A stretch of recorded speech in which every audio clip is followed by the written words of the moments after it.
Hey guys, Justin here at San Diego Comic-Con. We're hanging out in the Xbox Gamer Lounge, and I'm talking with Forrest, who's one of the producers at Press Play Studios, and she has a really awesome project that she's working on right now here in the Xbox Gamer Lounge. It's called Project Totem. What is this game exactly that you've been working on? So this is a minimalistic puzzle platformer from Press Play, located in Copenhagen, Denmark. And yeah, we've got a co-op and a single player, and we're just going for a sort of very minimal but playful and challenging game. And I guess the best way to learn about the game, to describe it, is to watch it. What's going on the screen here right now? Yeah, so the basic premise is that, so we have a single player right now on screen. The basic premise is that there are two totem pieces that you control with one input. So he's using the left stick, you can use the D-pad or the left stick, and you have to use the environment to basically offset or align the totem pieces and get through your levels. What was the inspiration behind this game? It's a very distinctive art style. I don't feel like I've seen something like this before. Well, this is definitely something fresh and new for Press Play, but we do always go for playful. So we were in the completion phase of Max the Curse of Brotherhood, and our composer and audio engineer was actually needing a creative outlet, and this was a side project for him. He was sort of sitting around his house one day and thought, wouldn't it be interesting to control two characters with one input?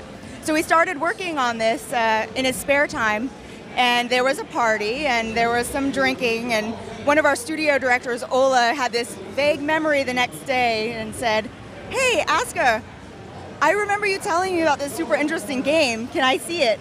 So then what happened was the studio directors all got really excited about this project.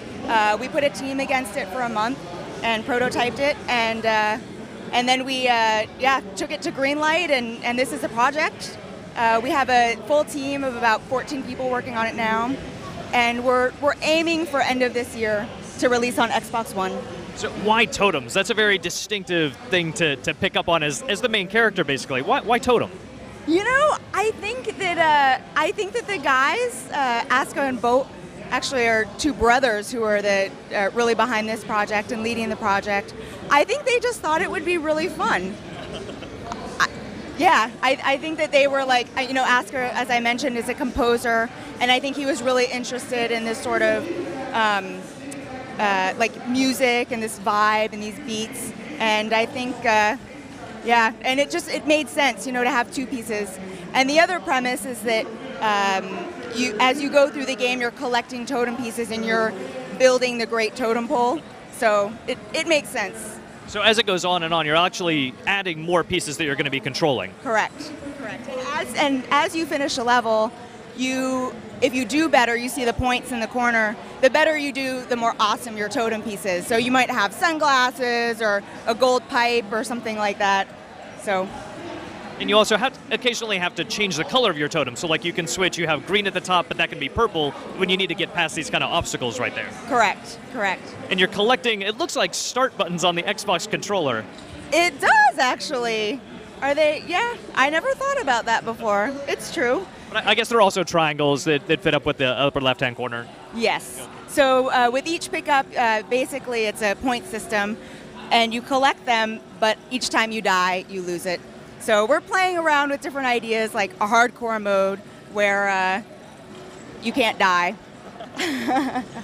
And I don't think it needs a story because I love puzzle platformers just for themselves, but is there a story behind why they're exploring these crazy catacombs? Yeah, so the background story is that there is a good shaman and a bad shaman, and the bad shaman basically destroyed the great totem pole of the world, and it's your job to resurrect it. So that's the story behind rebuilding the great totem pole. And of course, you need multiple pieces to make a big, awesome totem. Yes. And so you're based out of Copenhagen. I'm sure you're a little bit jet-lagged, but is there anything you're really excited about seeing here at Comic-Con outside of the Xbox Lounge? Oh, gosh. I actually saw there's some ID at Xbox games over there that are very, very interesting.